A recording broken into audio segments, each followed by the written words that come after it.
Hey folks, today I'm going to talk about some sample party builds in Wizardry 7. After you watched my class tier video, you may be wondering how to take that knowledge and get into the most important decision you'll be making when you play the game of Wizardry 7. What party you're going to have for your adventurers. So here are some examples that I have come up with. And some samples that other people have come up with. Let's get into it. First, we have the top ranked party without class changes. This is pretty much right from my previous video. So here we've got ourselves a Valkyrie.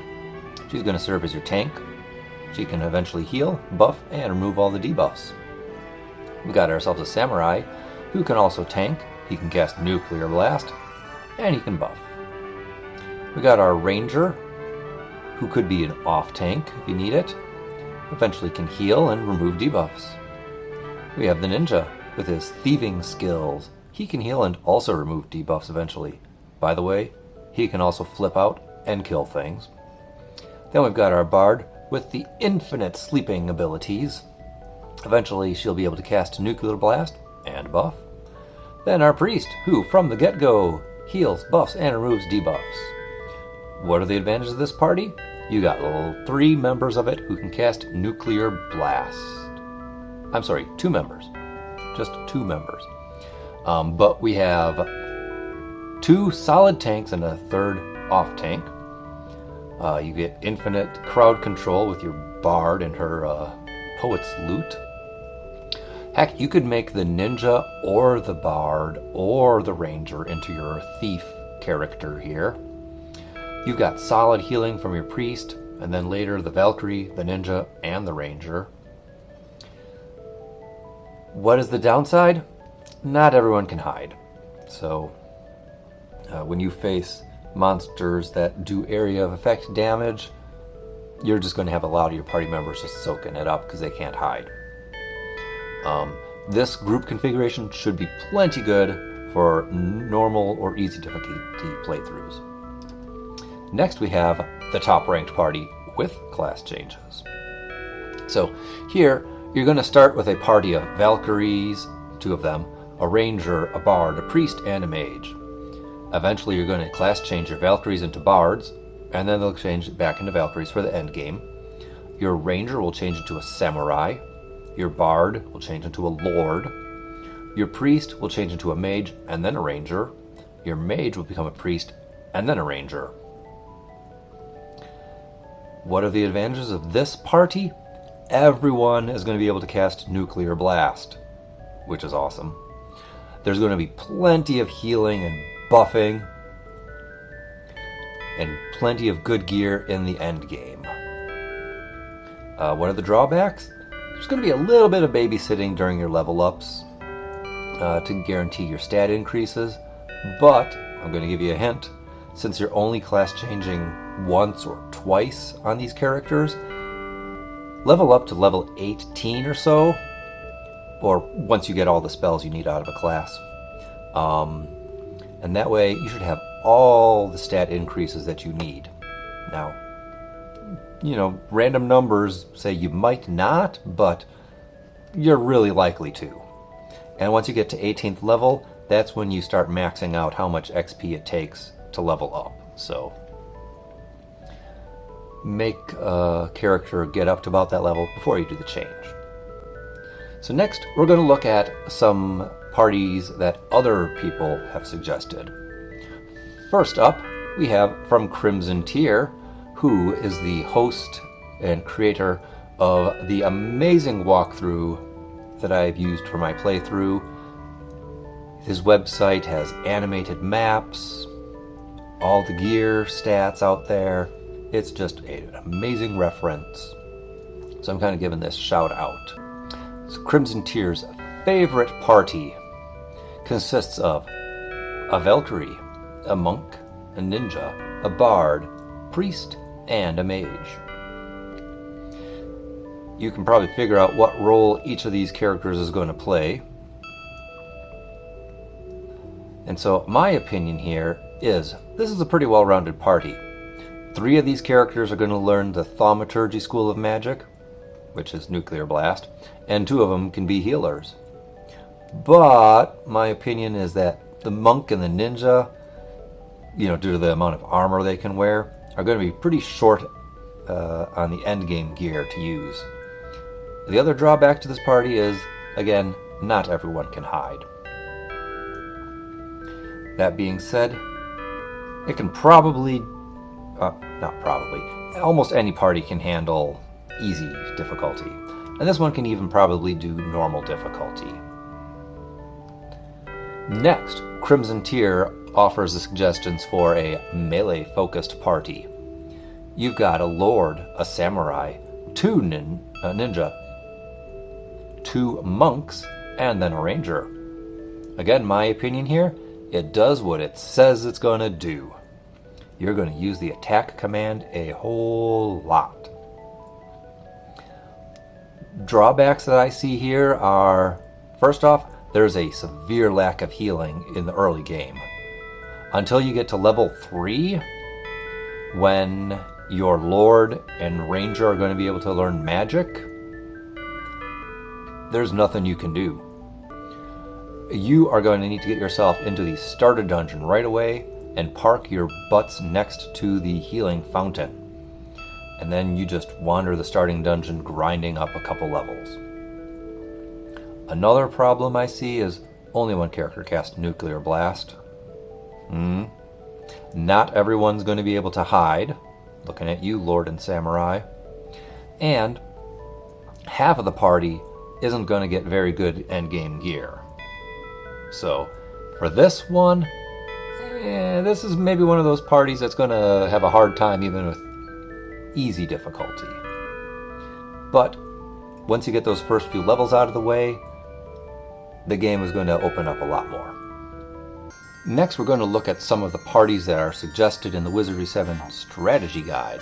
If you watched my video reading the manual, you would have probably seen a little bit of this stuff covered there. But the strategy guide suggests having characters fill diplomat and scout roles, which I ignore because I'm doing a walkthrough. But anyone can fill these roles with skill points, and that's not class specific. It's just anyone who devotes the points to it can do that. That being said, here's the first party that the strategy guide suggests. You've got yourself a good old fighter, a samurai, the monk, ninja, priest, and mage. Now, you know my opinion of fighters based on my class tier video, but if you didn't watch that, I'm just going to give you the hint that fighters suck, especially in the unpatched game where they take double damage. Okay? In my opinion, this party would be better off if you did any other class beside the fighter in it. You'd have yourself some good healing from the get-go with your priest. You'd have plenty of nuclear blasting and other DPSing with your mage, and eventually with your samurai. Your samurai is a good solid tanky creature. Yeah, I said creature. Also a character. And your ninja and monk will eventually develop magic too, and they're good at beating stuff up. But the weak link here is a fighter. Now, if you're going to patch the game, it's fine. Fighter won't take double damage, but fighter still sucks because it never learns magic. Other drawbacks is a good chunk of your party is never going to be able to hide. So keep that in mind if you're somehow going to roll this party. Strategy guide party number 2 is a fighter, a samurai, a lord, a bard, a priest, and a mage. Just like before, the fighter is the weak link. I like this party better because it has the bard with the infinite sleeping, and it doesn't have a monk, which, again, if you're not class changing, is a decent enough class, but still lacks endgame gear. So, my opinion of this one, If you're a beginner and you're playing on easy difficulty and you've patched the game to get rid of the double damage that fighters take, by all means, feel free to play this party. Next up, we have Danny Lowe's party recommendation. Again, this is from the Wizardry 7 strategy guide. Danny recommends having a monk, a samurai, a Valkyrie, a bard, an alchemist, and a mage. My opinion of this party is it's a pretty good group. Eventually, you'll have 3 characters here who can nuclear blast, which is always awesome. You've got plenty of healing and buffing later in the game, even though it'll be a little tight at the beginning, with only the alchemist having that capacity, until your Valkyrie gains a couple levels and is more powerful. Another drawback is, again, not everyone in your party is going to be able to hide, so you'll be taking more area of effect damage. But this is a good group, and I think you can make a lot of headway in the game with it. Next we've got Chris Hawksworth's party suggestion. He offers up a group of samurai, lord, a ninja, a monk, another ninja, I don't know why you can't have them next to each other, but that's the order he listed them in, and then the bishop. My opinion on this one doesn't look happy. This party doesn't have much spellcasting at the start of the game, being only the bishop. 2 ninjas and a monk mean that there's going to be not a lot of good endgame gear for half of the entire party. Personally, I don't think I would like to play this group. Now, if you're starting with this, because you had amazing stat rolls on your character creation, and then you class change into something later, by all means. But taking this thing from start to finish would not, in my opinion, based on my playstyle, be a very fun way of going through the game. Next up, we have the party by Jim Schobert, called his High Rolling Party. So this one's a little interesting because, well, let's just go through it and you'll see. So first there's the samurai, second the ninja, then a Valkyrie, then I guess a priest? It's kind of interesting because the text in the strategy guide skips from character 3 to character 5, but in the discussion about how this party works, there's talk of a priest. So I have to infer that character number 4 is a priest. Then we have an alchemist and a mage. So when I look at this with a priest included in there, I think it's a pretty solid party.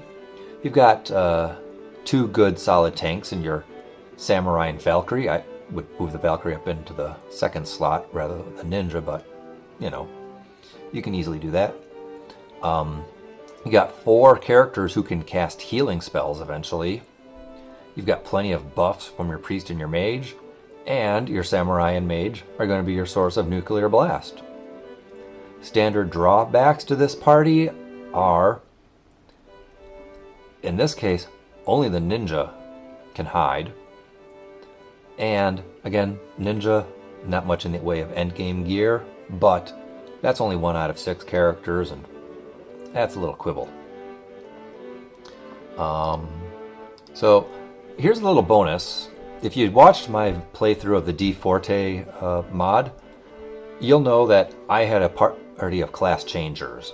So here's what I had in my playthrough. Oh yeah, look at that, folks. Angie and Blythe were my fighters and ended up as Valkyries with a long, strange trip along the way.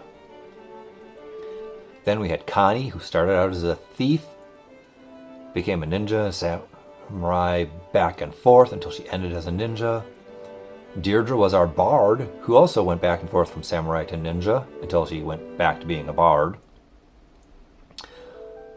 Edith was our priest, who also enjoyed a few forays into the careers of ninja, samurai, Valkyrie, and ranger before she wound up as a bishop. And Francine was our mage, who also played as a ninja and samurai until she ended up as a samurai. So, looking back retrospectively over our playthrough, there was way too much back and forth class changing. That resulted in me having to do a lot of save scumming to babysit our stat increases in order to make all those class changes happen. I could have cut out a lot of that extra stuff I had to do off camera with fighting a fight a dozen times until we got the right stat increase by just leveling them up to a couple higher levels. Like I suggested earlier, level your characters up to 18 before you do the class change. Yeah, I mean, we were class changing at level 6. Or I think the highest we got someone was at 11. So, yeah, we had a lot of dithering around that we wouldn't have needed to do before. And I personally learned how painful it is to have multiple ninjas or samurais in the group, even though there's not a lot of ninja and samurai equipment out there in the game. So I wouldn't recommend this party unless you learn from my mistakes. And there we go, folks. I've given you all of my advice, but remember, the most important thing about playing the game of Wizardry 7 is to play the party that you think is fun, even if some stranger on the internet, like me, thinks it would absolutely suck. Like this cast of miscreants right here. And there we are. We're at the end, folks. Thanks for watching. I hope you all have a great day. Remember, if you want to give me any feedback about this video or to talk about what kind of party you like to play in Wizardry 7, leave it down below in the comments. By the way, parties of a solo fairy ninja? Yeah, we don't need any of that smack talk. Until the next time, folks, happy gaming.